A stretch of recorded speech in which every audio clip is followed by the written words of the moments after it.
नमस्कार, स्वागत है आप सभी लोगों का एक और edition of the red mic dialogues में। जैसे कि सौरभ ने शुरुआत में बताया कि मकसद क्या है, यहाँ मकसद बहस करना नहीं, संवाद करना है। डायलॉग, इसी वजह से इसका नाम पड़ा है। आज हमारे साथ हमारे ख़ास मेहमान हैं जम्मू एंड कश्मीर के मुख्यमंत्री उमर अब्दुल्ला साहब। आपका बहुत बहुत स्वागत। Thank you very much for joining us. मेरा सबसे पहला सवाल उमर साहब ये है कि इस कार्यक्रम का नाम हम लोगों ने रखा है उम्मीदों का जम्मू कश्मीर। उम्मीद एक बहुत ही पॉजिटिव वर्ड है, it means hope. Omar Abdullah के उम्मीदों का जम्मू और कश्मीर कैसा है?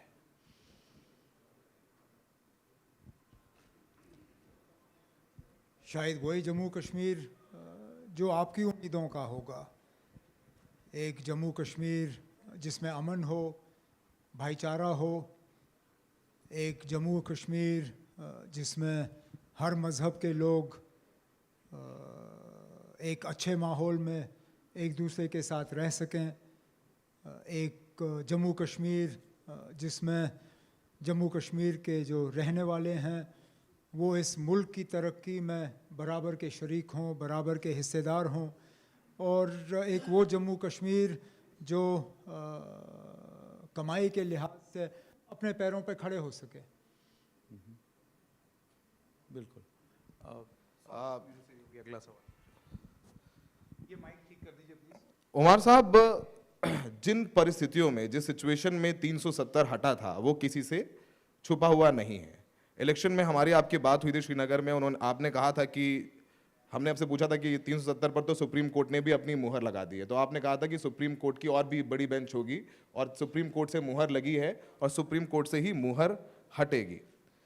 तो आपने ही एक प्रोग्राम में कहा कुछ दिन पहले कि 370 हटने के बाद परिस्थितियां बेहतर हुई हैं, तो क्या आप अब भी अपने उस स्टैंड पर कायम है कि 370 एब्रोगेट कराएंगे? मैंने वो नहीं कहा। अब मेरे जवाब को अलग अंदाज में ज़रूरत के मुताबिक कुछ लोगों ने लिया है।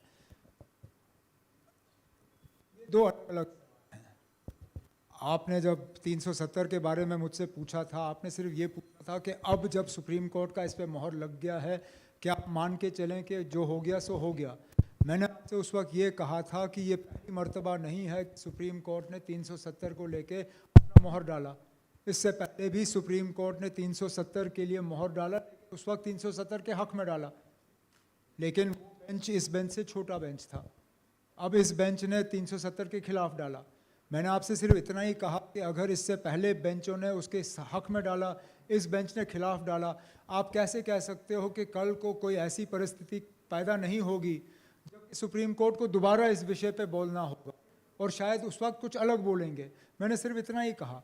जहाँ तक जम्मू कश्मीर के हालात की बात है, बीच बीच में हालात ठीक लगते हैं, लेकिन बीच में फिर ऐसी घटनाएं घटती हैं, कुछ ऐसे वाक़यात होते हैं जिससे कि लगता है कि अभी भी हम नॉर्मलसी से काफ़ी दूर हैं। अब मिसाल के तौर पे लगातार जम्मू के कुछ इलाकों में मिलिटेंसी टेरर के जो वाक़यात होते हैं, इंसिडेंट्स होते हैं, वो आपके सामने हैं। कल भी एक आर्मी की गाड़ी पे फायरिंग हुई। तो लगातार ये जो हैं हमले होते जा रहे हैं।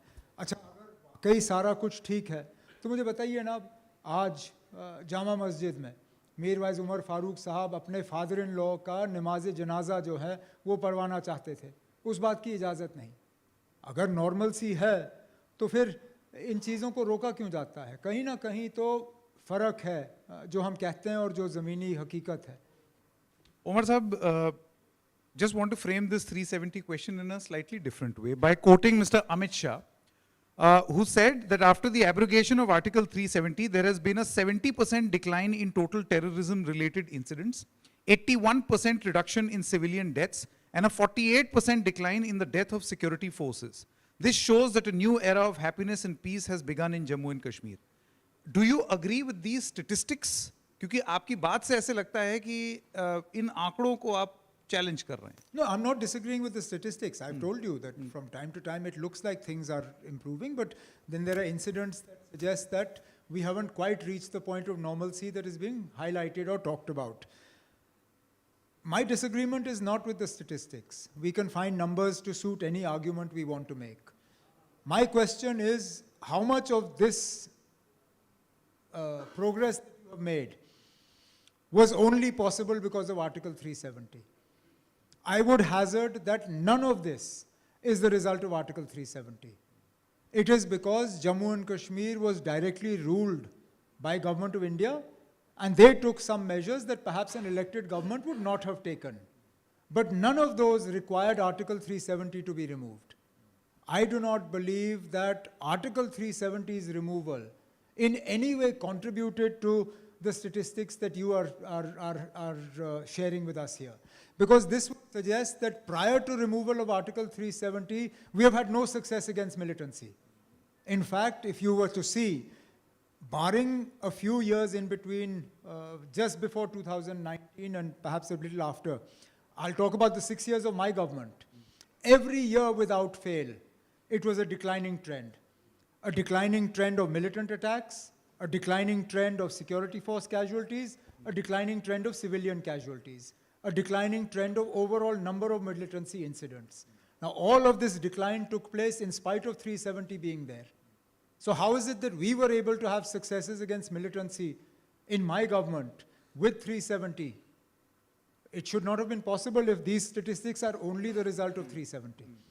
उमर साहब, आप कह रहे हैं कि आप जब मुख्यमंत्री थे तो आपने मिलिटेंसी पर ज्यादा अच्छे से काबू रखा। मैंने ज्यादा अच्छे से नहीं कहा ना, मैंने कहा कि हमारे दौर में भी नंबर अगर आप देखें तो हर साल लगातार कमी आती रही। तो जब हम कश्मीर के लोगों से बात करते हैं, वहाँ तमाम जर्नलिस्ट हैं और भी आम लोगों से बात होती है, तो वो कहते हैं कि भाई आप सब लोगों ने अपने कैंपेन में कहा जैसे भी होगा हम 370 वापस लाएंगे, या तो आप केंद्र में, वो नहीं कहा। केंद्र में सरकार। आप मुझे ना आप एक तकरीर बताइए हमारी, आप जहाँ पे हमने, या हमारा मंशूर दिखाइए, हमने कहाँ कहा ना कि हम इन 5 साल के अंदर अंदर जम्मू 5 साल के अंदर नहीं कहा आपने, लेकिन आपने कहा कि सुप्रीम कोर्ट वाली बात जो आपने कही, तो क्या करेंगे कैसे अगर 370 लाना है, आपके जहन में है और लोग उस उम्मीद से आपको देख रहे हैं। अब ये बार बार वही चीज, अब कितनी बार इस सवाल का मैं जवाब दूंगा ना। अब लगातार 2020 से जब मैं वहाँ हरि निवास से बाहर आया, मैं इस सवाल का जवाब देता आया हूँ। क्या आप मान के चल रहे हो कि ये हुकूमत हमेशा के लिए होगी? क्या इस मुल्क की परिस्थिति कभी नहीं बदलेगी? क्या आप कभी अंदाजा कर सकते थे कि 370 हटेगा जब ये राजीव गांधी साहब की हुकूमत में बीजेपी के 2 MP थे लोकसभा में? क्या आप सोच सकते थे उस वक्त कि राम मंदिर भी बनेगा, 370 भी हटेगा, कॉमन सिविल कोड पे बात होगी? लेकिन परिस्थिति बदल गई ना, हालात बदल गए। आप क्यों मान के चल रहे हो कि जो हालात आज मुल्क में हैं वो हमेशा के लिए रहेंगे? तो मेरा एक फॉलो अप है फिर इस पे उमर साहब, क्या आप ये मान के चल रहे हैं कि अगर बीजेपी हटेगी तो जो भी आएगा वो 370 हटाने में आपके साथ हाँ में हाँ मिलाएगा? हो सकता है वो ना करें। आप कांग्रेस का रवैया देख लीजिए। आप वो मानिए जो आपके दिल को बहलाता है, मैं वो मानूंगा जिससे मैं थोड़ा सा एक हौसला हासिल कर सकता हूँ। मेरे लिए आने वाला कल जो है बेहतर लगता है। आप जैसे अपना देखना चाहते हैं आप देख लीजिए। आप कश्मीर के चीफ मिनिस्टर बतौर स्टेट भी रह चुके हैं, जब वो मतलब it had way many powers than what it has right now, और अब आप एक मुख्यमंत्री हैं।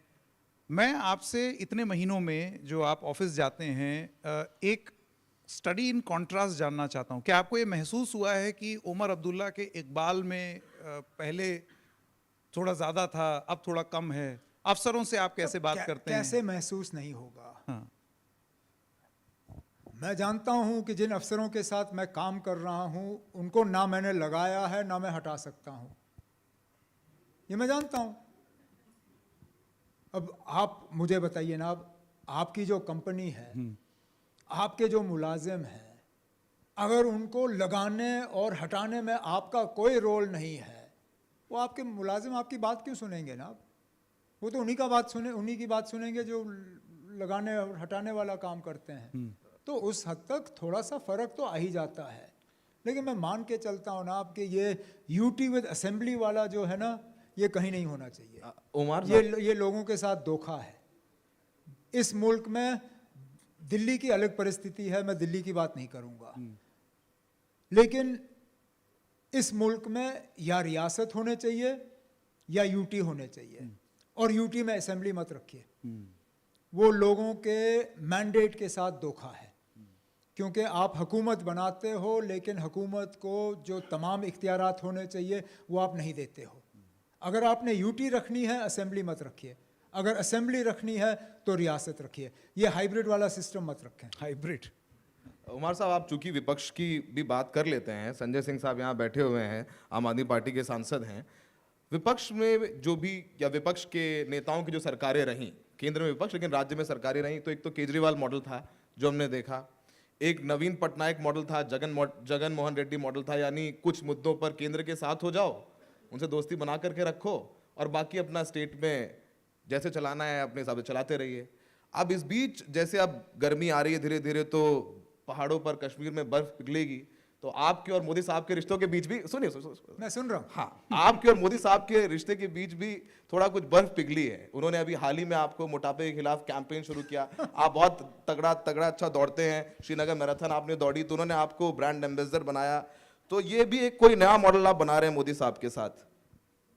कौन सा मॉडल ना आप बताइए ना, मैं क्या बताऊं, सवाल आपने अभी पूछा, अमित शाह मुझे साहब बताइए मिले, ना। अमित शाह साहब से मिले तो वही कई मॉडल मुझे बताए। बताइए ना, मैं क्या इकलौता मुख्यमंत्री हूं जो होम मिनिस्टर साहब से मिलते हैं? आप जम्मू कश्मीर के मुख्यमंत्री हैं, तो जम्मू कश्मीर के मुख्यमंत्री को मरकज के होम मिनिस्टर से नहीं मिलना बिल्कुल चाहिए? मिलना चाहिए। तो फिर कोई तो मॉडल आपने तैयार किया मॉडल होगा। क्या ना, वो मरकज के होम मिनिस्टर हैं।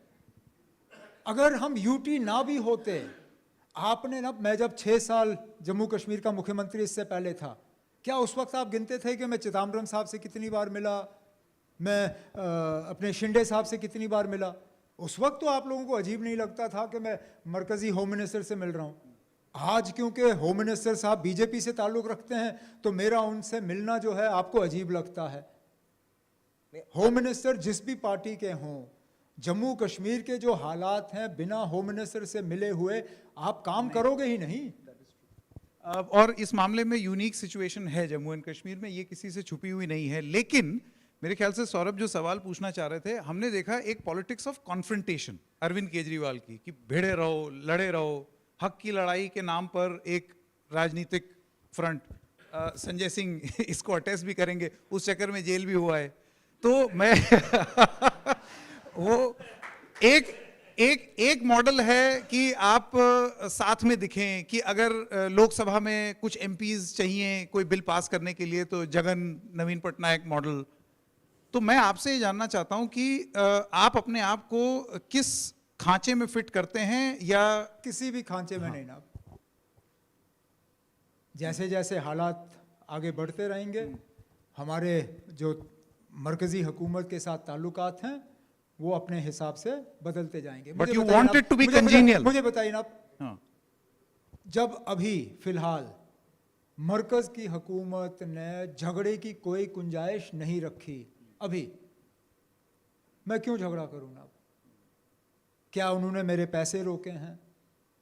क्या हमारा जो कोई हम करना चाहते थे इससे पहले, क्या उस पर कोई रोक लगाई है? फिलहाल तो जो हम करने की कोशिश कर रहे हैं उसमें वो हमारा हाथ बटा रहे हैं। रियासत वापस देने की भी उन्होंने बात की, बात अब आगे बढ़ रही है। अगर ये परिस्थिति बदल जाती है तो ठीक है ना, अब हम भी अपना जो है अपना ये अप्रोच बदल देंगे। लेकिन फ़िलहाल अगर ये चल रहा है, चलने दीजिए। जहाँ तक पार्लियामेंट की बात है, मैंने कब कहा ना आप कि हम पार्लियामेंट में इनकी मदद करेंगे? हम इंडिया ब्लॉक के हिस्से में हैं। इंडिया ब्लॉक जहाँ वोट देने का फैसला करेगी हम उसके साथ हैं। जिस दिन इंडिया ब्लॉक ने बीजेपी की पार्लियामेंट में मदद करने का फैसला कर लिया, ठीक है ना, अब उस वक्त हम इनसे बात करके देख लेंगे क्या करना है। लेकिन ऐसी कोई सिचुएशन है नहीं। अब एक सवाल में ये, इसलिए सौरभ ने इसका जिक्र किया, मैं दोबारा उसको रिपीट करूं। ये जो एंटी ओबेसिटी एम्बेसडर आपको बनाया गया, you are the only politician that Narendra Modi could think of, and rightfully so. अगर मतलब आप राइटफुली सो, नहीं नहीं ठीक है, उनको अपना कोई चीफ मिनिस्टर नहीं मिला। If you can point out a chief minister to me who has run a half marathon, I will very happily tell you कि ना उनके साथ बहुत ज्यादती हुई है। ये उन्हें ये दिया जाना चाहिए था, नहीं दिया। अब जब इस सारे सिलसिले में उन्हें याद रहा कि मैं जी 22 किलोमीटर दौड़ के बैठा, उस सिलसिले में उन्होंने मेरा नाम जोड़ दिया, तो ठीक है ना, मैं मुल्क की मदद करूंगा।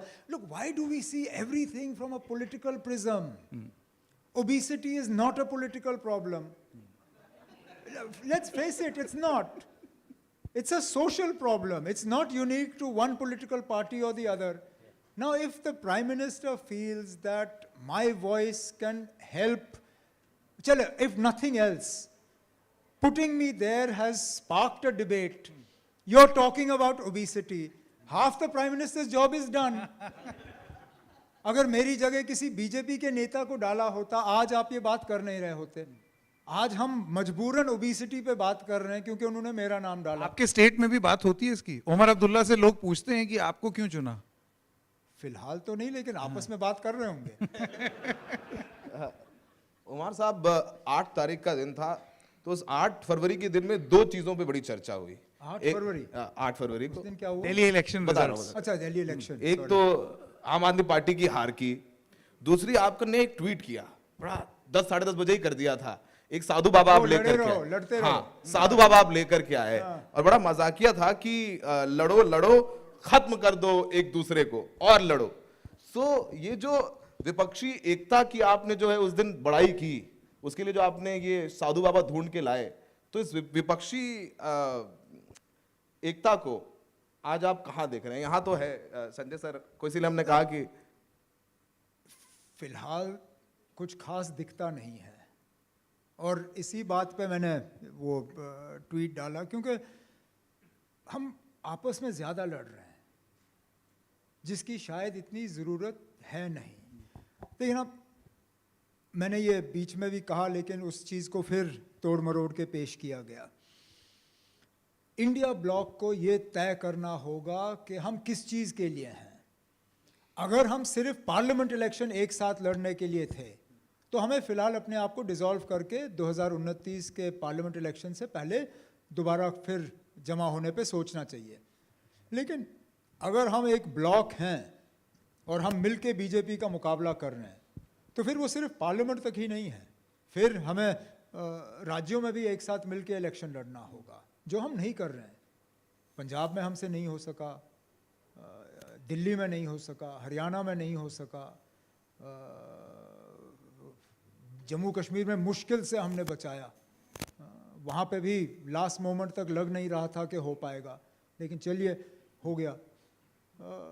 अच्छी बात नहीं है, इसलिए मैंने कहा लड़ते रहो. देखिए, और ये भी मैंने इसलिए कहा क्योंकि मैं डॉक्टर रॉय का वो देख रहा था प्रोग्राम डिकोडर, और उस पर सारे नंबर आ रहे थे, और विस्तार से इन्होंने उस वक्त बताया कि ना अगर आम आदमी पार्टी और कांग्रेस ने मिल के लड़ा होता तो ये हालत नहीं होती.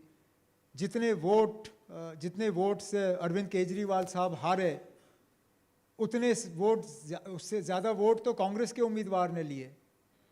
सीटों में भी कई सारी ऐसी सीटें हैं जहां कांग्रेस के मार्जिन या आम आदमी पार्टी का मार्जिन जो है वही, तो फर्क आ जाता ना. लेकिन एक डेविल्स एडवोकेट वाला सवाल, क्या किसी राजनीतिक दल के पास ये हक नहीं है कि वो तय करे कि भाई मेरे हिसाब से मैं इतना कॉन्फिडेंट हूं और मुझे इतनी सीटें चाहिए? तो फिर चाहे वो विपक्ष में हो, फिर लाइए ना सीटें.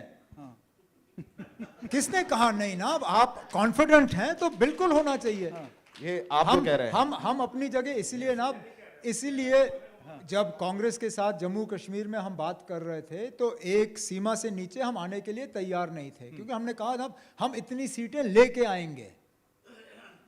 हम कांग्रेस को समझाने की कोशिश कर रहे थे कि जितने आप मांग रहे हो शायद आप जीत नहीं पाओगे, थोड़ा सा अपने इस सोच पे जरा काबू रखो. ये आपका असेसमेंट था उनके बारे में, उनका असेसमेंट अपने बारे में कुछ और हो सकता है, और यहीं पर वो लड़ाई होती है. मैं कह रहा हूं कि आप जब अपनी असेसमेंट करते हैं तो किसी बेसिस पे करते हैं, नतीजे भी वैसे ही होने चाहिए ना. अच्छा, एक सवाल मैं आपसे पूछूं उमर साहब, इज द इंडिया गठबंधन as good as dead right now? No. Why? Because we still have a sizable number in parliament. Whether we are able to cooperate together at the state level or not is a question mark. But by and large, we seem to be able to put a united front together when it comes to parliament. And we have a sizable number. Let's not forget, this is more or less a minority government. This government depends on allies. It's not there on its own strength. Therefore, so long as this India bloc is able to perform the role of a meaningful opposition, the idea of the India bloc is not dead. The idea is not dead, but its implementation is. I told you at the state level we have problems. That's obvious. Omar साहब, कांग्रेस से शिकायत भी है और कांग्रेस के बिना हो भी नहीं सकता। अब विपक्ष समूचा कांग्रेस के बिना संभव नहीं है, तो कांग्रेस की मौजूदा हालत पर आप क्या कहना चाहेंगे? कुछ नहीं। आपके अलाई है। मैं मिलके उनके साथ हुकूमत कर रहा हूँ, आपको क्या लगता है मैं यहाँ उनकी बुराई करूँगा? क्या कर रहे हो ना? मैं ना 4 महीने बैठा हूँ, 5 साल मुकम्मल करना चाहता हूँ ना, 5 महीने नहीं। तो इसी से जुड़ा हुआ सवाल, उनको बड़ा शिकवा है और ये सब मीडिया रिपोर्ट्स भी आई कि उमर अब्दुल्ला ने हमको मन मुताबिक कैबिनेट बर्ड्स नहीं दी, मन मुताबिक जो हम वो चाहते थे कि डिप्टी चीफ मिनिस्टर हो, उस तरीके की चीजें नहीं की। तो ये कॉन्ट्रडिक्शन नहीं हो गया? जिस दिन लड़ो और लड़ो नहीं, तो जिस आप ही दिन ने कर दिया। कांग्रेस और मैं आमने सामने बैठे होंगे बात कर लेंगे। फिलहाल उन पीठ पीछे बात करना अच्छा नहीं लगता। वैसे ऐसी बात है नहीं। स्वेरिंग इन के दिन ही बाहर आके कांग्रेस के पीसीसी प्रेसिडेंट ने कहा कि सोच समझ के उन्होंने हुकूमत में फिलहाल शामिल ना होने का फैसला लिया है जब तक कि जम्मू कश्मीर को रियासत का दर्जा नहीं मिलता। They have said so long as J&K is not given statehood they will not participate in the government. और मैंने उनके लिए जगह खाली रखा है। जैसे ही जम्मू कश्मीर को रियासत का दर्जा मिल जाता है, बैठ के वो जगह भर लेंगे हम। उमर साहब, आपने कहा कि इंडिया अलायंस नहीं जिंदा है, तो आपको लगता है कि ये इंडिया अलायंस जो लोकसभा के लिए बना था, अगले लोकसभा चुनाव में 2029 में, अभी तो वक्त है, बीजेपी को हरा सकता है? अब कहा, अभी हम 25 में है ना, 29 की बात 28 में करें, 27 में भी, 28 में तब तक देर नहीं हो जाएगी? क्यों ना? क्यों, पिछली बार भी ऐसे ही हुआ था। नहीं ना, फिर ये बात होती है, अब तो बहुत देर हो गई। नहीं नहीं, मैं इस सवाल का जवाब दे रहा हूं जो इन्होंने मुझसे पूछा, क्या हम हरा सकते हैं? मैं आज से क्या कह सकता हूं ना कि हम हरा सकते हैं? मुझे क्या पता है ना कल माहौल क्या होगा। अभी आज की तारीख में क्या लगता है? आज की तारीख में क्या लगता है? लगातार एक के बाद एक तो हम इलेक्शन हार रहे हैं, हालात थोड़ी पतली लग रही है। यही बात है। लेकिन हालात बदलने में वक्त नहीं लगता ना। आप देखिए महाराष्ट्र में 6 महीने के अंदर अंदर हालात बदल गए। पार्लियामेंट के नतीजे और असेंबली के इलेक्शन नतीजों में जमीन आसमान का फर्क। यहाँ लोगों के जहन में बदलाव आने में वक्त नहीं लगता। इसलिए मैं आपसे कह रहा हूँ कि 29 का हम आज से तबसरा करें गलत होगा। 29 का तबसरा हम 28 में करेंगे। ठीक है, अब एक सवाल मैं आपके राज्य पर वापस आ रहा हूं। आपको लगता है आप अपने कालखंड कार्यखंड में जम्मू कश्मीर को पूर्ण राज्य का दर्जा पाते हुए देख रहे हैं? अपने टर्म में एग्जैक्टली, मतलब इन दीज या मैं उतना कहाँ वेट कर रहा हूँ ना। मैं तो उम्मीद कर रहा हूँ कि इसी साल होगा। 5 साल कौन वेट कर रहा है ना? तो इस साल हासिल करने की I mean, and what gives you hope? Conversations with, that is between me and छोड़िए ना, I have signed the official secrets act. थोड़ी बातें तो वो ऐसी ही रहेंगी। बाकी ओबेसिटी पर हाँ, नॉमिनेशन चलता रहेगा। बाकी चलता रहेगा। हाल ही में जम्मू कश्मीर में बजट सेशन आने वाला है, 6 साल बाद और ज्यादा वक्त बाद ऐसा होने वाला है। आपके राज्य के लोग इस बजट सेशन में उमर अब्दुल्ला से क्या उम्मीद रखें? कि हमने जो उनके साथ वादे किए हैं उनको हम पूरा करना शुरू करेंगे। सीधी बात है। एक वादा आपका था, आपका मैनिफेस्टो में देख रहा था उमर साहब, मेरे ख्याल से पेज नंबर 12 या 27, मैं ढंग से एग्जैक्टली याद नहीं है, जिसमें आपने 3 महीने के अंदर अंदर रोजगार देने की बात कही थी। 3 महीने से तो ज़्यादा हो गए, तो क्या वो हो गया वादा पूरा? कर रहे हैं, रोजगार देना शुरू कर दिया। और अगर आप बता पाएं कि कितना? बजट में बता दूंगा। अब बजट का सेशन आ रहा है ना, कुछ चीज़ें तो सैक्रोसेंट होती है ना। बजट की बातें बजट में होंगी। मैं तो कोई सीक्रेट एक्ट साइन नहीं किया होगा आपने। नहीं, इसीलिए मैं कह रहा हूँ बजट में कर लेंगे ना। But you have provided jobs. Jobs have started to be provided. ये लेकिन अजीब बात नहीं है कि वैसे तो लोग अगर नौकरी देते हैं तो वो इतना एड और इतना पोस्टर लग जाता है, जितना एड नहीं उससे ज्यादा, मतलब जितना नौकरी रोजगार नहीं, उससे ज्यादा उसका ऐड। और लेकिन यहाँ आप आज- कह रहे हैं कि मैं आज- बताना नहीं आज- चाहता। आज ऐड देने का क्या फायदा ना, अब 29 तक लोग भूल जाएंगे। मैं संकेत सर की बात आगे कर देता हूँ। हमें जब ऐड देना होगा तब दे देंगे ना, जब उसका कुछ फायदा मिलेगा। उमर आज साहब, ऐड देने से क्या मतलब? पीएम मोदी साहब तो वो अपॉइंटमेंट लेटर खुद देते हैं अपने हाथ से। ना, हमने भी दिए, मैंने भी दिए, मैंने डॉक्टरों को दिए, मैंने पंचायती सेक्रेटरीज को दिए, मैंने भी ऑर्डर्स दिए हैं, लेकिन मैंने इश्तिहार नहीं दिए, वो हम इलेक्शन से पहले दे देंगे।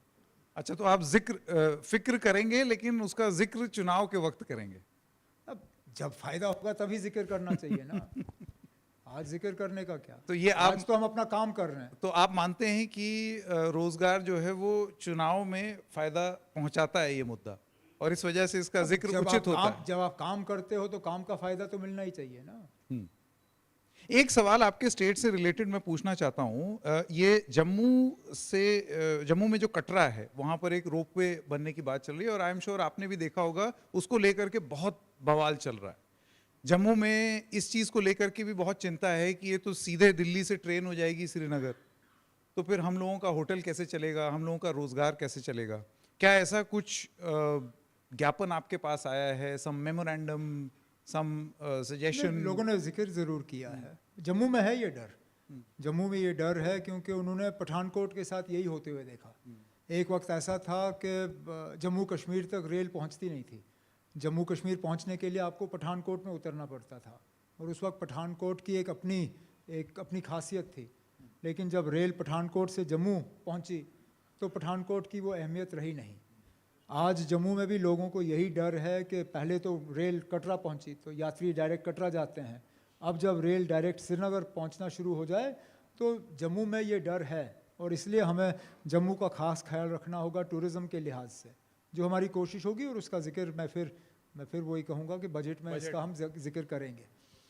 काफी लोग परेशान हैं कि जो ट्रेन, जहाँ तक रोपवे की आपने बात की, ये श्राइन बोर्ड का मामला है, और श्राइन बोर्ड को वहाँ के लोकल जो लोग हैं जो इस यात्रा से कमाते हैं, उन्हें कॉन्फिडेंस में लेके कहीं ना कहीं उनके खर्चात जो हैं उन्हें दूर करना वो होगा। ट्रेन को लेकर के भी जो जम्मू नहीं, से वो श्रीनगर- ये रोपवे की उन्होंने बात की, मैं ट्रेन के रोपवे के हवाले से। मैं ट्रेन की बात कर देता हूँ। जो ट्रेन चलने वाली है जम्मू से दिल्ली से श्रीनगर ट्रेन के बारे में, उसको लेकर के भी लोगों की काफी मुश्किलें हैं। वो कह भी रहे हैं, एक आध छोटे प्रोटेस्ट भी देखे हमने, वो कह रहे हैं कि जो होटल इंडस्ट्री थी वो हमारी खराब हो जाएगी इस ट्रेन के चलने से, वो भी एक बहुत बड़ी समस्या है। इसलिए मैंने कहा ना कि जम्मू के टूरिज़्म का और देखना, जम्मू में आने वाले लोगों की कमी नहीं है। 1 करोड़ से ज़्यादा माता वैष्णो देवी के दर्शन के लिए यात्री आते हैं। अब हमारे लिए सिर्फ मुद्दा ये है कि इन 1 करोड़ में से अगर हम 15-20 लाख भी आगे पीछे डाइवर्ट कर सकें, ताकि वो सिर्फ यात्रा करके वापस ना जाएं, 3-4 दिन जम्मू में घूमें, उससे जम्मू की इकॉनमी बदल जाएगी। ये हमारे लिए एक चैलेंज है, और इसके लिए हमें कुछ इकदाम उठाने होंगे। और मैं समझ सकता हूँ आपने इस सिलसिले में भी बातें की होंगी लोगों से, जो ऑफिशियल सीक्रेट्स एक्ट के तहत अभी आप बताना नहीं चाहेंगे। इसमें क्या बात है? हाँ। किससे? क्योंकि आप वो रोड मैप कैसे होगा? ना वो उसका मरकज से क्या लेना देना, वो तो हमारा काम है। अब मुझे थोड़ी ना गवर्नमेंट ऑफ इंडिया से इजाज़त मांगने की ज़रूरत है कि हम टूरिज़्म के लिए क्या करें। वो हमारा फैसला है, हम खुद करेंगे। एक सवाल जम्मू की क्योंकि बात हो रही है, देखिए इन एनी केस आप जानते हैं कि बड़ा एजिटेशन हुआ, एक सेंटिमेंट आपने भी बोला कि एक सेंटिमेंट है कि हमारे रोजगार चले जाएंगे। तो ऐसे में जम्मू कश्मीर जब क्लब होता है, जम्मू एंड कश्मीर बोला जाता है, तो जम्मू में बहुत सारे लोगों का ऐसा मानना है, सोचना है कि पॉलिटिकली हावी और डोमिनेट कश्मीर हो जाता है in public discourse because of its उसकी जो परिस्थितियां रही हैं उसकी वजह से भी। तो इस सेंटिमेंट को आप एड्रेस कैसे करेंगे एज चीफ मिनिस्टर?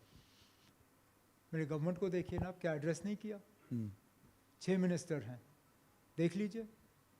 हम 3 कश्मीर से हैं, 3 जम्मू से हैं, 1 जम्मू के पहाड़ी से हैं, 2 जम्मू के निचले इलाके से हैं, 1 रजौरी से, 1 जम्मू से।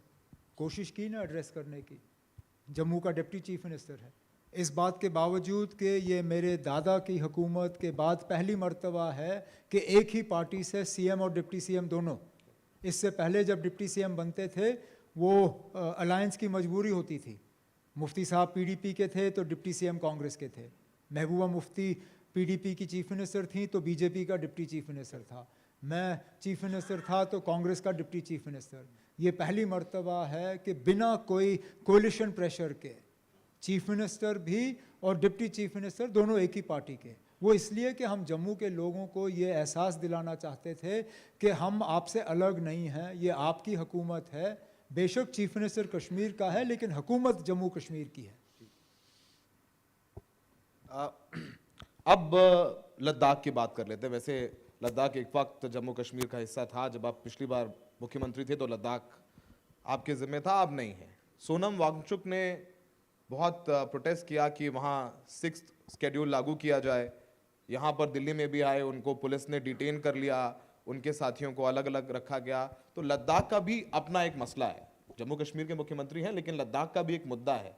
उस पर आपकी क्या राय है, क्योंकि वहां से भी सेंटर से वो एड्रेसल नहीं मिल रहा है लद्दाख के लोगों को। मैं माफ़ी चाहता हूं लेकिन लद्दाख के साथ धोखा हुआ। हम उस वक्त लद्दाख के लोगों को कह भी रहे थे कि आप होश करना, कहीं ऐसा ना हो कि जो आप मांग रहे हो जब आपको मिलेगा तो भारी पड़ेगा। जब उस वक्त यूटी की बात चल रही थी, हम उनसे कहते थे कि ना आप देखिए फ़िलहाल जो जम्मू कश्मीर में आपके हालात हैं, ठीक है आपकी शिकायतें हैं, लेकिन कहीं ऐसा ना हो कि जो इन शिकायतों का आप इलाज ढूंढने की कोशिश कर रहे हो वो इलाज आपको ज़्यादा भारी पड़ेगा। और बिल्कुल वही हुआ। आज वो लद्दाखी जिन्होंने 2019 में यूटी को लेके मिठाइयाँ बांटी, पटाखे जलाए, आज वो पछता रहे हैं। उनमें से कुछ कहते हैं तो इससे बेहतर तो हम तब थे जब हम जम्मू कश्मीर के साथ थे। उनके साथ वादे हुए लेकिन वादे पूरे नहीं हुए। उन्हें वादा दिया गया था, क्योंकि उस वक्त आपको याद होगा जब लद्दाख के हिल डेवलपमेंट काउंसिल के इलेक्शन होने थे, उन्होंने बॉयकॉट करने का फ़ैसला किया था। किरण रिजिजू साहब मिनिस्टर वो लद्दाख गए, उनसे कहा कि आप इलेक्शन में हिस्सा लीजिए, आपको फौरी तौर 6 शेड्यूल मिलेगा। वो साल और ये दिन वो 6 शेड्यूल कहीं नहीं। उनकी जायज़ शिकायतें हैं, उन शिकायतों को दूर करना होगा। आखिरी के 2 सवाल और उसके बाद फिर हम चाहेंगे कि ऑडियंस में से कुछ लोग अगर सवाल पूछना चाहें आप बता दीजिएगा, माइक आपके पास आ जाएगा।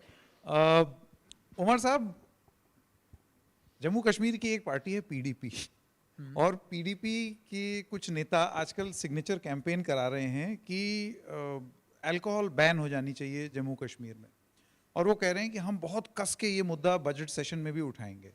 तो ये खबर तो आपके कान में भी पड़ी होगी, आपकी क्या राय है इस पर? कोई नहीं, लाएं असेंबली में, हम उस वक्त बात करेंगे। उनको याद दिलाएंगे कि जब उनकी हुकूमत थी उन्होंने क्या किया।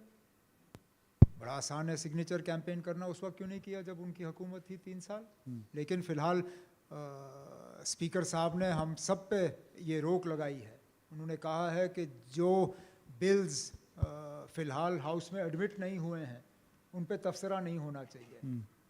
आ जाए हाउस में, हम उस वक्त खुल के बात करें। पर शराबबंदी पर आपकी क्या राय है? जम्मू कश्मीर में होनी चाहिए या नहीं होनी चाहिए? असेंबली में आप बात आ जाने दीजिए, हम बात करेंगे। अगर हमने इस पे बात करनी होती हम अपने मैनिफेस्टो में डाल देते। मतलब आप नहीं चाहते हैं कि शराबबंदी हो? मैनिफेस्टो में तो हमने इसकी कोई बात नहीं की। समझ गए, मिल गया जवाब। एक आखिरी सवाल, उसके बाद जैसा हमने कहा कि तमाम गणमान्य लोग यहाँ सुसज्जित हैं, उनके पास जाएंगे, लेकिन एक सवाल जिसके बिना ये चर्चा अधूरी रहेगी वो है कश्मीरी पंडितों के बारे में। जब 370 एब्रोगेट किया गया, हटाया गया था, तो बहुत चर्चा हुई थी मीडिया में। तमाम सियासी लोग, चाहे प्रधानमंत्री हों, गृह मंत्री हों, सब लोगों ने अपनी बातें रखी कि ये एक बहुत बड़ा कदम है और कश्मीरी पंडितों की वापसी होगी। अब वो दौर निकल गया, फिर उसके बाद यूटी बनी और आपको वहां के लोगों ने मुख्यमंत्री चुना। कश्मीरी पंडितों की वापसी के लिए उमर साहब आप क्या कर रहे हैं एज अ चीफ मिनिस्टर? पहले मुझे ये बताइए ना, 370 हटने के बाद कितने वापस गए? कितने गए? आप तो लाएंगे। नहीं ना, वो छोड़िए, पहले तो मुझे ये बताइए ना। उस वक्त तो मुल्क को कहा गया था ना कि 370 की वजह से कश्मीरी पंडित वहाँ रह नहीं पाए, और 370 हटने के बाद दौड़ा दौड़ ये वापस जाएंगे। कितने वापस गए? मैं तो आपसे कहूँगा कि जो डॉक्टर मनमोहन सिंह साहब के पैकेज के वाले के बाद वहाँ गए, उनमें से भी कई छोड़ के वापस आ गए, क्योंकि हमले शुरू हुए, टारगेटेड अटैक्स। कई साल के बाद पिछले 3-4 साल में हमने टारगेटेड अटैक्स अगेंस्ट माइनॉरिटीज़ वादी में देखे। तो फिर वही जो सवाल इनका था ना कि 370 के बाद सारा कुछ बदल गया, क्या बदला? उनके लिए तो कोई बेहतरी नहीं आई। अब देखिए ना, कश्मीरी पंडित वहाँ से छोड़ के गए क्योंकि वो अपने आप को असुरक्षित समझना शुरू कर गए थे। Their sense of security was taken away from them. We can only expect them to even think about coming back when that sense of security is return to them, and that as a UT government, unfortunately we have less role, but as a state government we will do everything possible to restore that sense of security. Audience से सवाल लेते हैं। पहले मेरे ख्याल केसी त्यागी जी और संजय सिंह जी। हाँ, और संजय सिंह जी, एक माइक दे दीजिए जी। उससे पहले मैं आपकी राय पूछना चाहता हूं वन नेशन वन इलेक्शन पर। व्हाट डू यू थिंक, ये अच्छी चीज है या खराब चीज है? It's, I mean, अगर आप सिर्फ पैसों में तोलेंगे तो भी ठीक है, आप कह सकते हो ना इससे पैसे बचेंगे, but I don't see how practical implementation of it is possible. आप मुझे बताइए ना, अब मेरी असेंबली है, 1 मिनट के लिए हम मान के चलें कि 3.5 साल 4 साल हम कंप्लीट कर देते हैं, उसके बाद कुछ हो जाता है, हमारी हुकूमत टूट जाती है, असेंबली डिसॉल्व की जाती है, उस 1 साल के लिए हम क्या करें? अब इस रूल के, इस बिल के एक्ट के तहत असेंबली इलेक्शन होंगे, लेकिन सिर्फ फॉर द रिमेनिंग पीरियड, मतलब 1 ईयर, ठीक? अब 1 साल के लिए आप इलेक्शन करोगे, कौन लड़ेगा ना? मुझे कौन सा शौक है कि मैं 1 साल के इलेक्शन के लिए वो सारी रिसोर्सेज, सारा एनर्जी, सारा कुछ ज़ाया करूं, ये जानते हुए कि 1 साल के बाद हमने दोबारा असेंबली के इलेक्शन कराने हैं। वोटर भी परेशान होगा। There are practical difficulties with this. We are only looking at it from the economic point of view, that it will save money. But how do you practically sort of make democracy work? I mean, effectively it is not even saving money. अगर आप ऐसे कराएंगे 2 साल के लिए, फिर 1 साल के लिए, तब तो और पैसा लग रहा है। The logic they're giving right now is that this is being done to save money. But there are practical difficulties with it.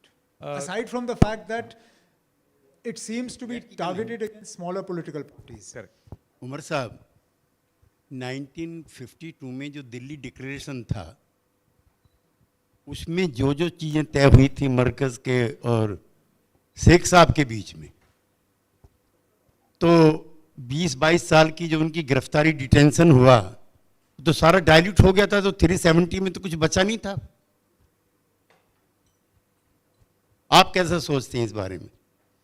अब मेरा तो सीधा जवाब हमेशा यही होता है जब मुझसे ये सवाल पूछा जाता है कि इसमें कुछ था ही नहीं। अगर कुछ था नहीं तो फिर हटाने की क्या ज़रूरत थी ना, फिर रहने देते। जो कहते हैं कि ना वैसे भी ये खाली था तो फिर आपको इतनी परेशानी क्यों? अगर खाली था, अगर इसमें कुछ था नहीं, खोखला था, तो छोड़ देते। अगर खाली था तो उससे फिर आपको कोई परेशानी होनी नहीं चाहिए थी। नहीं तो उसकी स्पिरिट तो खत्म हो गई ऐसी थी। बात है, कुछ तो था इसमें से ना कि हटाने की उसकी जो मेन स्पिरिट थी, जो आपकी ऑटोनॉमी थी, मैं प्लेबिसाइट की बात नहीं कर रहा हूँ, आपका जो वहाँ पे गवर्नर है वो भी चुनने का अधिकार वहाँ की जनता को होगा, जो और सारी चीज़ें तय हुई थी।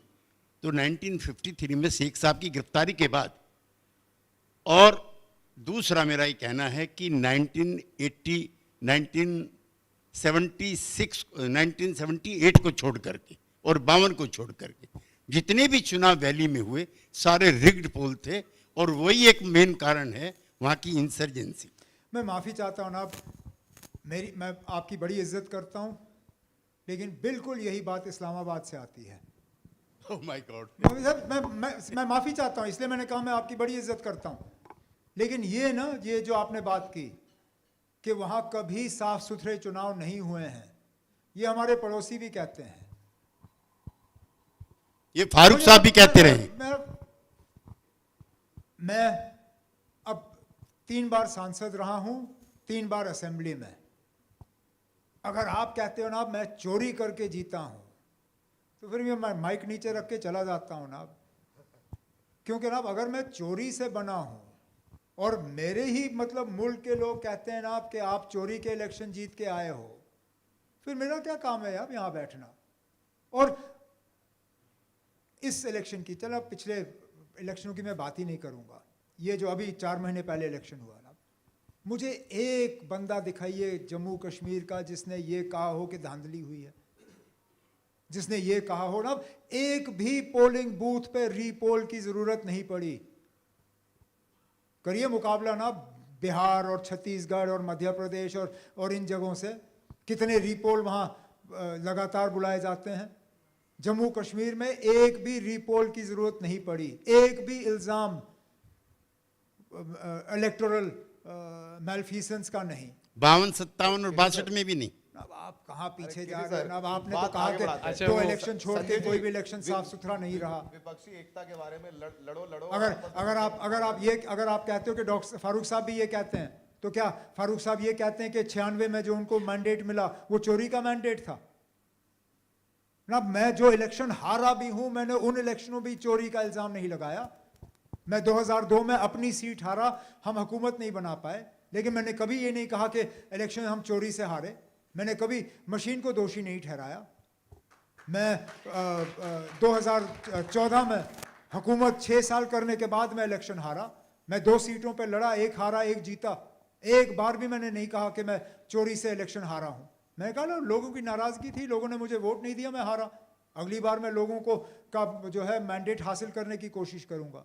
जनाब हमें थोड़ा सा तो सोच समझ के ये इल्जाम जो है मशीन लगाने पर चाहिए। दोष आप तो नहीं देते, लेकिन अब जो आपसे बात करेंगे वो मशीन को पानी पी पी के कोस चुके हैं। संकेत जी जो कोस चुके हैं, इस चुनाव के रिजल्ट के बाद हमने कोई मशीन पे दोष नहीं ठहराया। हाँ, जो यहाँ कुछ हुआ, जो आप लोगों ने अपने कैमरे में भी कैद किया कि चुनाव आयोग के नाक के नीचे पैसे बांटे गए, साड़ियाँ बांटी गईं, सरकारी मशीनरी का खुलेआम दुरुपयोग हुआ, बार बार जाके मुख्य चुनाव आयुक्त से हम लोगों ने मिल के शिकायत की, लेकिन उस पर कुछ हुआ नहीं। तो वो तो आपके आंख के आगे है, वो तो आप लोगों के कैमरे में भी कैद हुआ है। लेकिन इस बार के चुनाव परिणाम पे कोई मशीन को लेके हमने सवाल उठाया, ऐसा नहीं है। जो बात आपने ट्वीट को लेके पूछी उमर साहब से, मुझे लगता है कि जनता के बीच में ये बातें क्लियर होना जरूरी है, क्योंकि एक बात ये रहती है कि भाई कहाँ किससे क्या गड़बड़ी हो गई, और वो मैं समझता हूं उनका तंज था। और मैं व्यक्तिगत तौर पे भी, जो इस देश में नफरत फैलाने वाली पार्टी है, वो कहीं भी दिल्ली का चुनाव जीते या कहीं का चुनाव जीते, तो उससे मैं भी दुखी होता हूं। मुझे भी बुरा लगता है कि ऐसी पार्टी जो देश के लिए कुछ नहीं कर रही है, जो देश में नफरत फैलाने का एजेंडा लेके चल रही है, वो पार्टी चुनाव जीत रही है। तो वो एक मन में गुस्सा होता है, और उसके कारण कोई तंज में लिखता है, कोई रैलियों में बोलता है, कोई सामने आके बोलता है। वो उनका ट्वीट उसके आधार पे मैं देखता हूं, उसके कारण हो सकता है।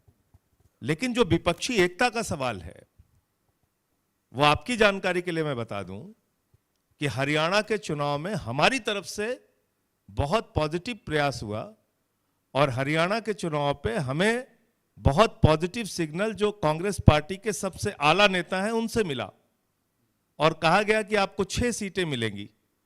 हो सकता है अखिलेश यादव जी को भी कुछ कहा गया हो कि आपको भी इतनी सीटें मिलेंगी। उसके बाद कहा गया 4 सीटें मिलेंगी, फिर कहा गया 2 सीटें मिलेंगी, फिर उसके बाद फोन बंद कर दिया गया और बातचीत तोड़ दी गई बिना बताए।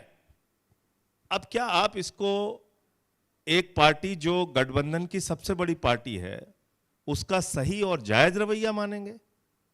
अगर आप ये तरीका अपनाएंगे अपने गठबंधन के दलों के साथ, तो समझौते के लिए हम दोषी नहीं हैं, ये आप लोगों के सामने क्लियर आपने तो करना कितने जरूरी है। गठबंधन किए हैं उमर और साहब? वो भी शायद क्या आपने नोटिस किया है ये चीज जो ये बोल रहे हैं? क्या मैं अब जो कह रहे हैं गलत नहीं कह रहे हैं। मुश्किल होता है बैठ के सीट शेयरिंग का करना। अब हरियाणा में क्या हुआ वो मैं नहीं जानता हूँ, लेकिन दिल्ली में मतलब मैं कहूँ तो मेरी सिंपथीज जो हैं आम आदमी पार्टी के साथ हैं। इसलिए अब 63 आउट ऑफ 70 MLAs इनके थे।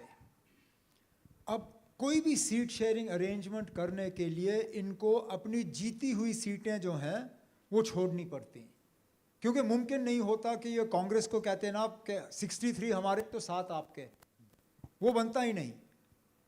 तो इनके लिए अपने काडर को कन्विंस करना कि हमारी जीती हुई सीटें जो हैं वो हम कांग्रेस के हवाले कर रहे हैं, शायद मुश्किल होता।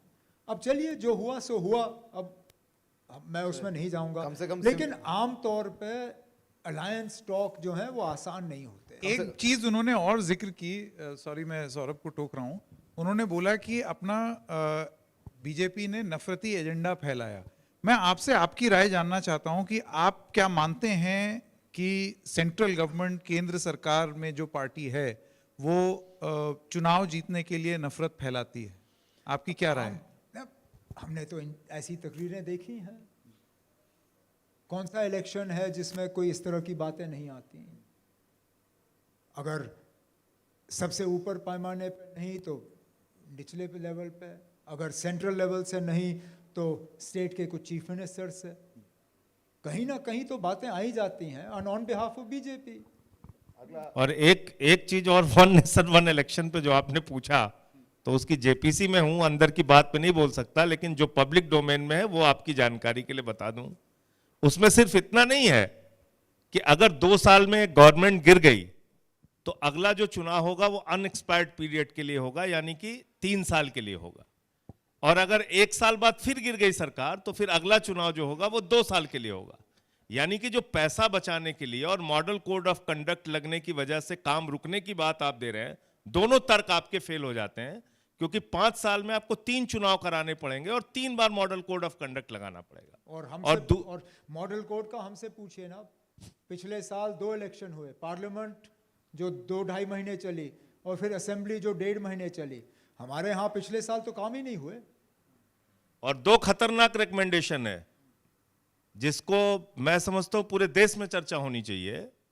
उसमें यह लिखा गया है, इलेक्शन कमीशन ऑफ इंडिया का रिकमेंडेशन है कि अगर मान लीजिए लोकसभा भंग हो गई और उसका समय कम रहा, चुनाव का समय कम रहा, फर्ज कीजिए 1 साल रहा या 6 महीने रहा, तो राष्ट्रपति जो होगा देश का, वो काउंसिल ऑफ मिनिस्टर्स के साथ एडमिनिस्ट्रेशन चलाएगा देश को। तो क्या देश में राष्ट्रपति शासन लागू होगा?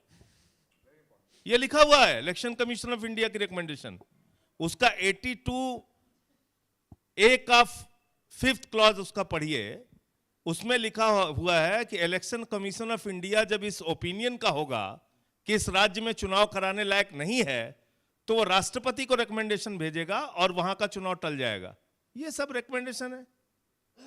आपको लगता है एक विपक्षी एकता होनी चाहिए उमर साहब, वन नेशन वन इलेक्शन के इन पॉइंट्स को जनता तक ले जाने के लिए? मुझे लगता है कि कम से कम और कुछ नहीं तो इंडिया ब्लॉक में बैठ के हमें इन चीज़ों पे बहस करनी, वन नेशन वन इलेक्शन पर इंडिया ब्लॉक को एक साथ आना चाहिए। हमें कम से कम बहस तो करनी चाहिए।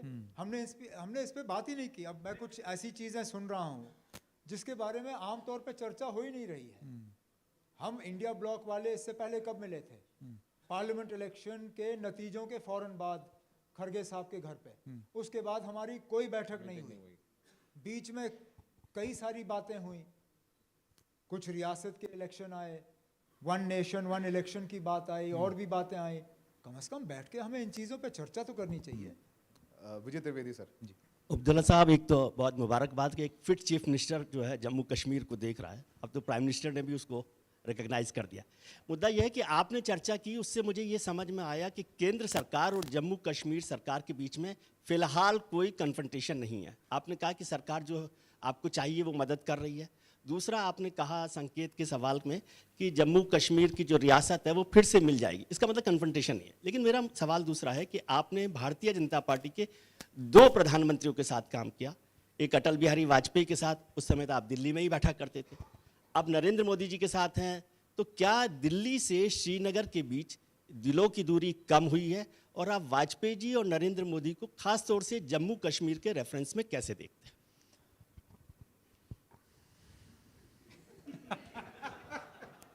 इस पे कोई सीक्रेट एक्ट का सिग्नेचर मैं नहीं। अभी करूंगा। फर्क तो है, वाजपेयी साहब ने 370 नहीं हटाया, वाजपेयी साहब ने जब जम्मू कश्मीर के हवाले से बात की तो इंसानियत, जमहूरियत, कश्मीरियत के हवाले से बात की।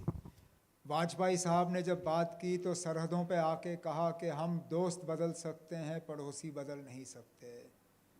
फ़र्क है, उस फ़र्क को हमें तस्लीम करना चाहिए।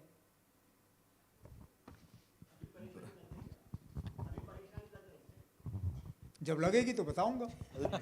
दिल की दूरी कम हुई कि नहीं श्रीनगर से और दिल्ली के बीच में? ये ना अभी दूरी है ना, पेट कम हो गया। कम करने की कोशिश पेट करें। कम करने- पेट कम हो गया, एंटी ओबेसिटी, पेट कम हो गया। पेट कम करने की कोशिश में तो कम से कम अभी तो अभी शुरू हुआ कैंपेन, अभी टाइम लगेगा पेट कम करने विनोद में। शर्मा जी, विनोद शर्मा। मोटापा इतनी जल्दी कम नहीं होता। एक संजीदा सवाल आपसे पूछना चाहता हूँ। मोटापा तो कम होता रहेगा। देखिए, कश्मीर की सबसे बड़ा मसला क्या था? लोगों के जहनी तौर पे एलिनेशन, और उसका एक मुख्य कारण यह था कि जब जब दिल्ली में प्रचार होता था, इस तरह का प्रचार जो डिवाइसिव होता था, और उनके जहन पे उसका बहुत गलत असर पड़ता था। उनकी जो साइकोलॉजिकल इंटीग्रेशन है इंडिया के साथ, मेनलैंड इंडिया के साथ, वो बहुत जरूरी है। उसके बिना तो मसला हल नहीं होगा। उसके लिए क्या पेशरफ्त हो रही है और क्या उसका काट है? क्योंकि ये कैंपेन जो मेनलैंड इंडिया में होता है वो तो रुकेगा नहीं आसानी से, वो एजेंडा तो चलता रहेगा।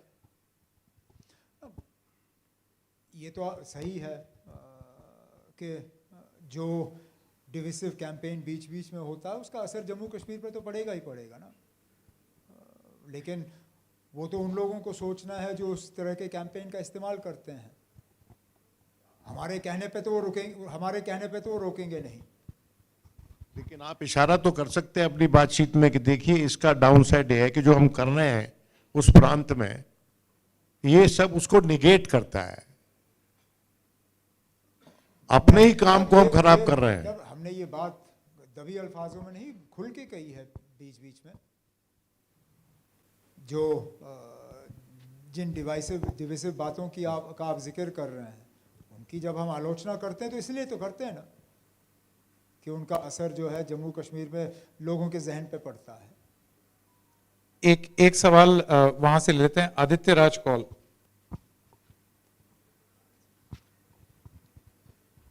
Omar, you're the only politician, perhaps in Jammu and Kashmir right now, who was a chief minister in two very unique, different times. Sanket asked this question, but I'll ask this question in a very different manner. You were a chief minister in 2010 when, unfortunately, many youth died in Kashmir. And now we are in a different Jammu and Kashmir where we don't see Hurriyat, we don't see JKLF, we don't see any shutdowns taking place or Lal Chowk being shut, schools and colleges being shut. So as a chief minister or perhaps as a Kashmiri, how do you see the situation down on ground in Kashmir today as compared to 2010 when you were a chief minister? And also, another question to this, there are of course talks of statehood being restored, but how would you react to a situation where statehood would be restored, but the law and order will remain with the center?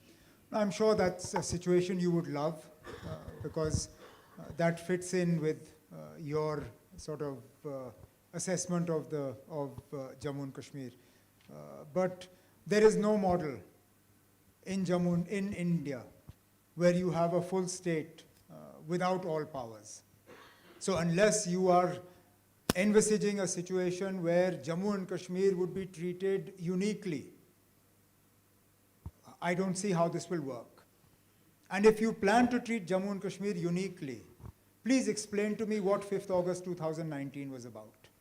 Because if I'm not mistaken, all of those who ha-ha'd what they did were saying that now Jammu and Kashmir has been bought at par with the rest of the country, right? The whole idea was that you can't have two systems in one country, that you can have one country with one system.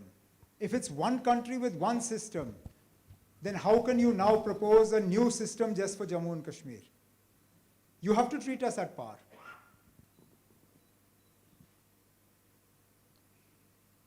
For your first question,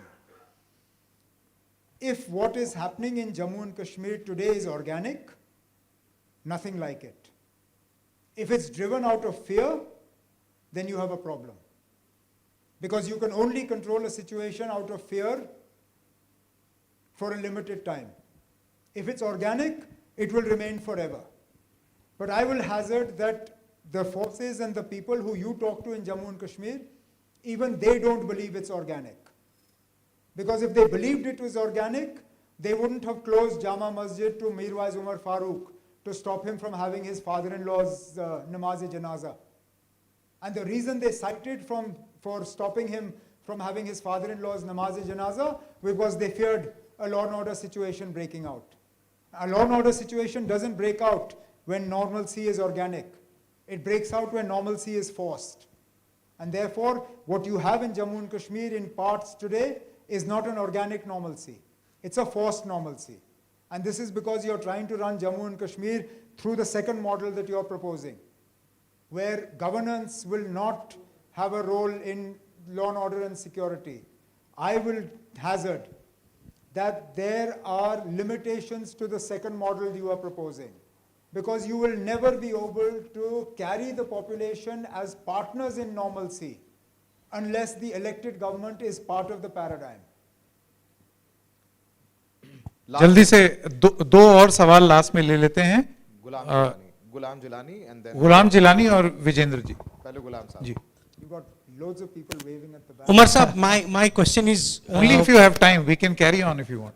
yeah, my question Okay. is to what Aditi is saying and what Saurav asked you in the beginning. You know, you are talking about two things. One is forced normalcy, another is organic normalcy. You know, you kind of, you know, day before yesterday, there was an interview in which you said, you know, the reporter asked you about have things changed in Kashmir for good or for bad. You know, you said halat badle hai. He kind of asked you, behtar hue hai. So I wanted, you cited Mirwais' security also in that response. So my question to you is, Mirwais' security, I'm glad you brought that up.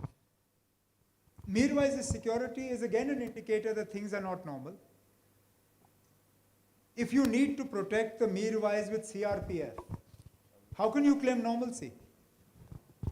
It means that the threat to the Mirwais has increased, not decreased. It means the ability of militants to strike has gone up, not down. The fact that the Mirwais has to be protected by the same commandos that protect your national leaders like the Home Minister, Rahul Gandhi and others, would suggest to you that the security situation in Jammu and Kashmir is far from normal. So yes, हालात बदल गए हैं, बेहतर हुए हैं, वो दूसरी बात है. And the fact that you need to protect the Mirwais using CRPF would suggest कि बेहतरी नहीं आई है. We didn't need to give Mirwais CRPF protection when I was Chief Minister. We protected him with J&K police. Has the situation declined so badly that now the Mirwais has to be protected with CRPF? And if it has, then I would request you to please give us security and law and order. We'll bring it back to a point where the Mirwais will not need CRPF to be protected. Nita Sharma. Nita जी. उमर साहब, ये जमात को लेकर भी काफ़ी चर्चा होती है जम्मू कश्मीर में. अभी हाल में उन्होंने कहा है कि वो एक JDF पार्टी जो है वो लॉन्च कर रहे हैं रमज़ान के दौरान. पहले तो जो असेंबली इलेक्शंस थे उन्होंने बतौर इंडिपेंडेंट जो है वो चुनाव लड़े थे, लेकिन अब वो JDF के तौर पर चुनाव लड़ेंगे. आने वाले जो पंचायत इलेक्शंस होंगे या ग्रास रूट लेवल के इलेक्शंस होंगे, तो आप इसे कैसे देखते हैं? Do you again see it as a ploy of centre to again get into the system, or how do you view it? मैं इस झगड़े में नहीं पड़ूंगा. आए जिनको इलेक्शन लड़ना लड़ें. जमहूरियत की खासियत है हर कोई अपनी किस्मत आजमाए. कम लोगों ने असेंबली में किस्मत आजमाई, उनकी हालत क्या है वो सब जानते हैं. जिसने इलेक्शन में मुझे हराया, इंजीनियर रशीद की बात कर रहे हैं. नहीं, मैं सिर्फ उनकी बात नहीं कर रहा हूँ. बहुत और हैं जो लीडरी के दावा कर रहे थे, जो आजकल भी सोशल मीडिया पे मुझे अटैक करने में थकते नहीं है. अपनी जमानत नहीं बचा पाए. इल्तिजा मुफ्ती. नहीं, वो नहीं, उनकी बात छोड़िए. वो बच्चे हैं, उनसे तो मैं टक्कर लूंगा ही नहीं. मैं औरों की बात कर रहा हूँ. PDP में तो PDP के आने वाली क़यादत की लड़ाई चल रही है. वो ये मेरे साथ नहीं है, ये अपने नंबर बना रहे हैं. लेकिन आने दीजिए, अच्छा है. जमहूरियत में जितने ज़्यादा लोग हिस्सा लें, अच्छी बात है, लोगों को एक मौका मिलता है फैसला करने का, लोगों का फैसला हमारे सिर आंखों पे। जी विजेंद्र जी। उमर साहब, मैं एक टीचर हूँ, दिल्ली यूनिवर्सिटी में पढ़ाता हूँ, और आपने अभी बात की कि कैसे ऐसी सिचुएशन जिसमें कि आप इस समय हैं, दिल्ली की सरकार भी थी, कि आप अपने खुद के एम्प्लॉयज़ ऑफिसर्स को ना अपॉइंट कर सकते हैं, ना हटा सकते हैं, situation like that which is there because जो your state is declared as UT. But there are situations even otherwise which are challenged to federalism. In the similar sense कि आप खुद अपॉइंट नहीं कर पा रहे हैं, अभी न्यू एजुकेशन पॉलिसी आती है जिसमें कहा जाता है कि vice chancellors even of the state universities will have more say of the centre. केंद्र तय करेगा कि कौन वाइस चांसलर्स बनेंगे, क्योंकि उनके representatives का होना जरूरी होगा in that selection committee and search committee. And this is not the only challenge to federalism in NEP. There are many similar challenges where the center is flexing its muscles even in the matters जो कि otherwise security जैसे complex नहीं है, education जैसी चीजें हैं. What is your take on NEP and having such provisions, and also why chief ministers and administration of the states are not coordinating with each other, so that this centers flexing muscles can be controlled? They are trying to coordinate. The only problem is the number of states that have non-BJP chief ministers is very limited. First and foremost, this move is fraught with danger. Why should the central government tell states who their vice chancellors should be in their universities? One. Two, I would just like to remind the BJP that no situation lasts forever. Today they're in the central government, they will decide who the vice chancellors are. But tomorrow there's quite likely to be a situation where they'll have some state governments but not the central government. How will they react then when a central government that is not BJP is telling their states how to put vice chancellors? So therefore they must keep in mind that today they're in power, tomorrow they'll be in the opposition. कहीं ऐसा ना हो कि जो आज कर रहे हैं उनको कल भुगतना होगा. Two. Third, you asked about coordination. Chief ministers are reaching out to each other. I've had conversations with chief ministers. I have a letter on my table from the chief minister of Tamil Nadu talking about the assembly resolution that they passed against this and asking other states to do the same thing. So it's not as if they're not coordinating, they are. The number of non-BJP chief ministers is unfortunately rather limited. Chandrika Mishra, lawyer from Supreme Court, wants to ask. G Chandrika. Sir, मेरा एक सवाल है कि धारा 370 हटने के बाद इस तरह से चर्चाएं थी कि जम्मू कश्मीर में सबसे ज़्यादा जो है तो रोजगार के अवसर पैदा होंगे, इन्वेस्टमेंट बढ़ेगा, और राज्य सरकार और केंद्र सरकार वहाँ के लोगों के लाइफ को बेहतर बनाने के लिए वहाँ पे ठोस कदम उठाएगी, और वो तभी हो सकता है जब पूरे जम्मू कश्मीर में इन्वेस्टमेंट हो, इन्वेस्टर्स आएँ, वहाँ पे व्यापार बढ़े, कंपनियाँ आएँ. तो मेरा सवाल ये है कि उसको लेकर राज्य सरकार और केंद्र सरकार की आपस में क्या बात चल रही है, या क्या उसके लिए रोड मैप तैयार किया जा रहा है? हम इन्वेस्टमेंट लाने की कोशिश कर रहे हैं, लेकिन अभी उसमें कोई खास कामयाबी हमें नहीं मिली है. जम्मू कश्मीर में मुल्क में सबसे ज़्यादा बेरोज़गारी है, और अगर 370 को हटाने का एक मकसद ये था कि बेरोज़गारी कम होगी, इसमें भी वो फेल हो गए हैं. कश्मीरी पंडित भी 370 को हटाने के बाद वापस नहीं आए. सुरक्षा के हालात भी पूरी तरह से नॉर्मलाइज नहीं हुए. इन्वेस्टमेंट भी उस तादाद में नहीं आई जिस तादाद में आनी चाहिए थी, और रोज़गार भी नौजवानों को उतना नहीं मिला जितना मिलना चाहिए था. अब क्या सफलताएं मिली हैं हमें 370 को हटाने के बाद, उस पर कोई मुझे बताए तो मैं सुनने के लिए तैयार हूं, क्योंकि कोई खास कामयाबी या सफलताएं ज़मीनी सतह पे देखने को नहीं मिलती. शुजाउल हक from the PTI. Omar Saab, you of course mentioned about the statehood and you're looking forward to it. But do you have a timeline in mind? And if that timeline is not sort of met with, what is the approach that National Conference or your government will have? I'm not in the habit of handing out threats, and that will sound like a threat. If we don't get it by this time, then I'll do this. Obviously, we have things in mind. We have a plan B, we have a plan C. But I'm not given to, and I mean, when have you ever seen me holding out threats? Even in my last term in office, I didn't do it. So I'm not going to sit here and turn around and say that, look, if we don't get it by such and such date, this is what we're going to do. Just know that we have fallback options that we're keeping in mind. But I'm working on the assumption that the Honorable Prime Minister, Home Minister and others, they are committed to restoring statehood in Parliament and outside. The Supreme Court, in its 370 judgment, said that statehood to Jammu, full statehood to Jammu and Kashmir, not the abridged one that is being sort of lobbied for. Full statehood to Jammu and Kashmir must be restored at the earliest as soon as possible. That was more than a year ago. I think as soon as possible, at the earliest, qualifies for sometime in this next few months. Also, I wanted to ask you earlier when you were the chief minister, we've seen you working. Now it's a different thing altogether. Is it difficult? Why am I working less? No. I working with people. So now is it difficult to navigate with bureaucracy? No. Are they listening to you? Are they not listening to you? No, by and large, I'm doing all right. The odd hiccup here and there, but there's nothing that you can't, as we say in Kashmiri, phasha vasha maar ke, get it done.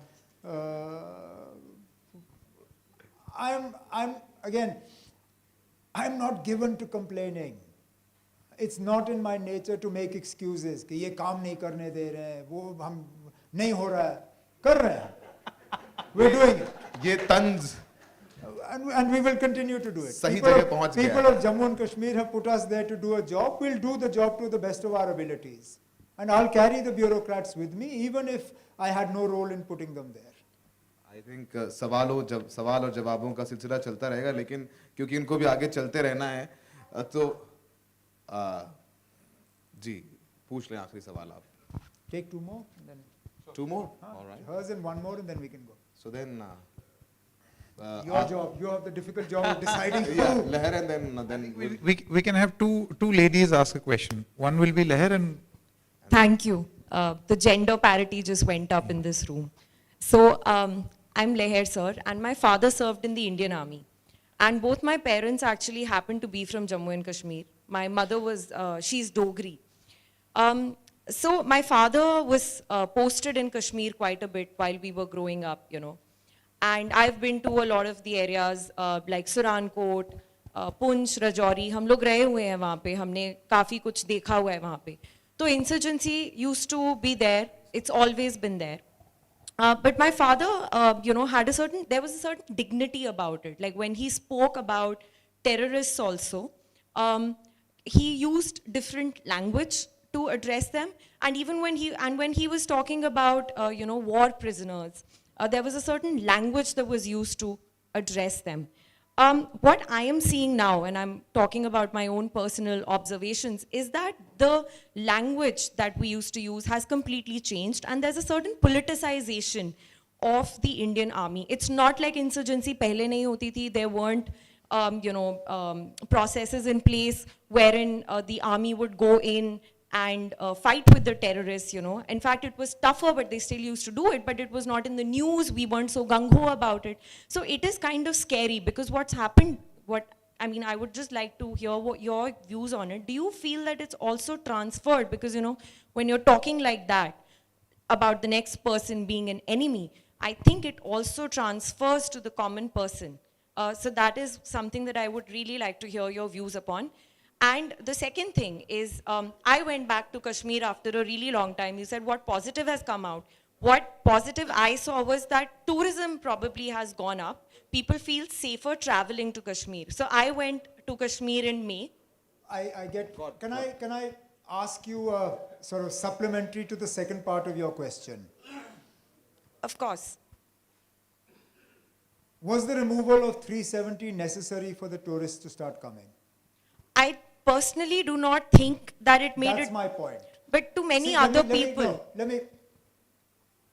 The security situation, the improvement in the security, or the perceived improvement in the security situation is what allowed tourists to feel more comfortable there. Yes. That is more a result of the governance, particularly of a territory under president's rule. It wasn't 370 removal. 370 removal has had no impact on the improvement in the security situation. It's how you've handled the security forces. Now I'm sure there are many people who will disagree with me, and that's fine. We'll agree to disagree. On the first part, while I truly respect and appreciate your sentiments, I fear that you are in the overwhelming minority today. I'm telling you honestly, I truly appreciate where you're coming from. I think where you're coming from is the right place. I think pushing our forces to be more political is very dangerous. Political armed forces are what our neighbors have had, and not one of them has something good to show for it, whether it is on the east or on the west. One of the biggest strengths that India has had has been that our armed forces have been apolitical. Not non-political, because they obviously have political beliefs. They are allowed to participate in elections, but their political beliefs do not become part of the work that they do. I fear that is changing, and changing for the worse. But I think you and I are in a minority where those beliefs are concerned, but that's the way it is. Last question from Manisha Priya ma'am. नमस्कार, मैं आप चूंकि आपने कहा कि काम करना अच्छा लग रहा है और आप एक पॉजिटिव मूड में हैं, तो मैं काम की बात करती हूँ और राजनीति की बात बंद करती हूँ, क्योंकि आप अब वहाँ चीफ मिनिस्टर हैं। इलेक्शंस के पहले जब मैंने फील्ड वर्क किया और कश्मीर वैली में काफ़ी दूर दूर तक गई, नौजवान दिखाते थे कि नौकरी के नाम पे ये हमको एसपीओ बनाया है, कोई 10,000 कोई 12,000, और पूरे के पूरे जब उनको ये समझ आ गया कि मैं एक सीरियस फील्ड रिसर्चर हूँ, तो पूरे परिवार से मिलाते थे और बताते थे कि देखिए शादी भी हो गई, बच्चे भी हो गए, इतने साल हो गए, हमने एक पत्थर भी उठा के किसी पे नहीं फेंका है। आप ये बताओ, ये 10,000 रुपये में परिवार चलेगा कैसे? तो मेरा सवाल ये है कि देखिए ये लोग हैं जिन्होंने अपना विश्वास आप में दिया है, और ये भारत है जो जॉब से बड़ा फेल सही हो रहा है। तो आप जो नौकरियां देंगे वो कुछ अच्छी सब्सटेंटिव नौकरियां होंगी? किस तरह का चेंज आप लाएंगे? सरकार में हम नौकरी दे पाएंगे सब्सटेंटिव ही होंगे, लेकिन जम्मू कश्मीर की बेरोजगारी का हल सरकारी नौकरी में नहीं है। जो एसपीओ लगे वो भी मजबूरी में लगे। अब चलिए, मैं मानता हूँ जो आप कह रहे हो 10,000, 12,000, 15,000 कम है, लेकिन चलिए कम से कम वो 15,000 तो मिल रहे हैं। कई सारे ऐसे हैं जो आज एसपीओ भी नहीं लगे। बहुत सारे जम्मू कश्मीर में आज भी नौजवान हैं जो मुझे एप्लीकेशन देते हैं और कहते हैं मुझे एसपीओ लगाओ। वो एसपीओ की पोस्ट के लिए तरस रहे हैं। जम्मू कश्मीर में, जैसे मैंने इससे पहले आपसे कहा, तमाम रियासतों के मुकाबले सबसे ज़्यादा बेरोज़गारी हमारे यहाँ है। इसलिए हम कोशिश कर रहे हैं कि टूरिज़म के हवाले से, agriculture, horticulture, business process outsourcing, हमारी एक बहुत बड़ी मतलब खामी ये रही है, मुस्लिम मेजॉरिटी स्टेट हैं हम, टेरिटरी हैं, लेकिन हम गल्फ कंट्रीज़ में लोग अपने ज़्यादा भेज नहीं पाते हैं। क्यों नहीं? अगर केरला से जा सकते हैं तो जम्मू कश्मीर से क्यों नहीं? हमारे भी पढ़े लिखे हैं, क्या कमी है उनमें? अब कहीं ना कहीं इस कमी को हम दूर करने की कोशिश करेंगे ताकि जम्मू कश्मीर के नौजवानों को बाहर के मुल्कों में जो है हम मौके फराहम करें। कोशिश की जा रही है कि रोज़गार के जो हैं नए तरीके हम पैदा करें, लेकिन the problem is of a major proportion. तो अब हो गया उमर साहब, लेकिन प्रोग्राम आपका है ना, आप ऐसे कह रहे हो। आपने 2 सवाल कहे और वो 2 सवाल भी हो गए। बहुत शुक्रिया। तो बंद कर, जब आपका मूड बने आप बंद कर दीजिए ना। आपसे तो सारे लोग सवाल पूछे कि इतने हाथ खड़े हो रहे हैं कि पूरी रात गुजर जाएगी, पर यही रोकते हैं।